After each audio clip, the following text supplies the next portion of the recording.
Hi friends, నిత్య దీపారాధనకైతే నేను అన్ని సిద్ధం చేసుకున్నాను. ఇప్పుడు వచ్చేసి ఈ ఇత్తడి గిన్నెలోకి జవ్వాదు ఇంకా పచ్చకర్పూరము ఇవి రెండు కలిపి ఇందులో వేసుకొని వత్తికి మనము దీపం వెలిగించేటప్పుడు వత్తికి నలిపితే దీపం చాలా చక్కగా వెలుగుతుంది. అలాగే మంచి సుగంధంతో ఇల్లంతా పరిమళిస్తుంది.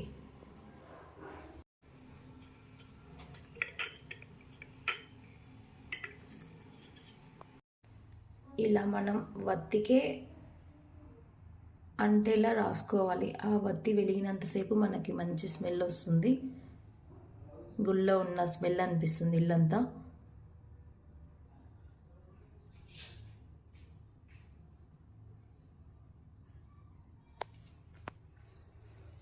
దీపానికి అన్నీ సిద్ధం చేసుకున్నాను. ఇప్పుడు మన ముగ్గు ధనుర్మాసం కదా, ఇంకా ఈరోజు మంగళవారం కదా, నేనైతే పద్మమే వేసుకుంటున్నాను. ధనుర్మాసంలో ముగ్గులు చాలా అందంగా ఉంటాయి. మనము రెగ్యులర్గా అట్లా వేసుకోము గీతలతోని, ఓన్లీ ధనుర్మాసంలోనే ఆ గీతల ముగ్గులు వేసుకుంటాం. అలాగే మనకి ఈ ధనుర్మాసంలో వచ్చే ఎర్లీ మార్నింగ్ వచ్చే గాలి చాలా మంచిది ఆరోగ్యానికి.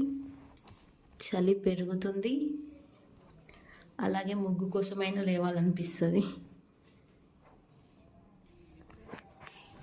నేనైతే పద్మం వేసుకున్నాను. మనం చిన్న ముగ్గైనా పెద్ద ముగ్గైనా సైడ్లు తప్పకుండా పెట్టుకోవాలి.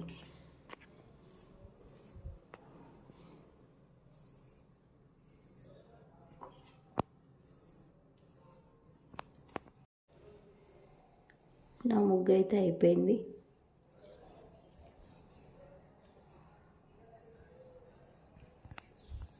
ఇంకా దీపారాధన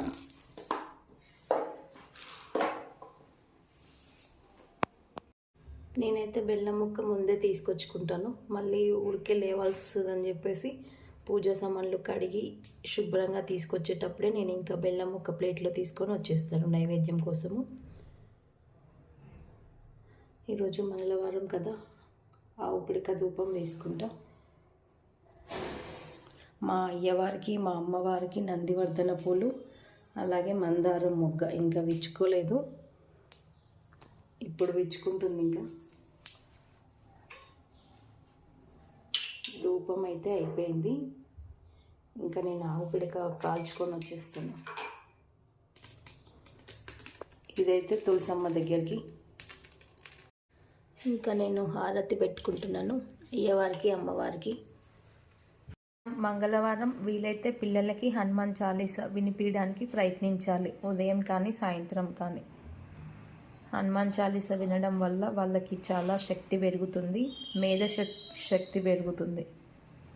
ఈరోజు మంగళవారం కదా, మనం లలిత చాలీసా కానీ ఇంకా మణిదీప వర్ణన కానీ అష్టలక్ష్మి అష్టోత్తరం కానీ అష్టలక్ష్మి స్తోత్రం కానీ ఏది వీలైతే అది చదవడానికి లేదా వినడానికి ప్రయత్నించండి. మంగళవారం అమ్మవారికి చాలా ఇష్టమైన రోజు కాబట్టి ఏది వీలైతే వినడానికైనా ప్రయత్నించండి. Thanks for watching. For more videos please subscribe to my channel. నేను మీ మౌనిక.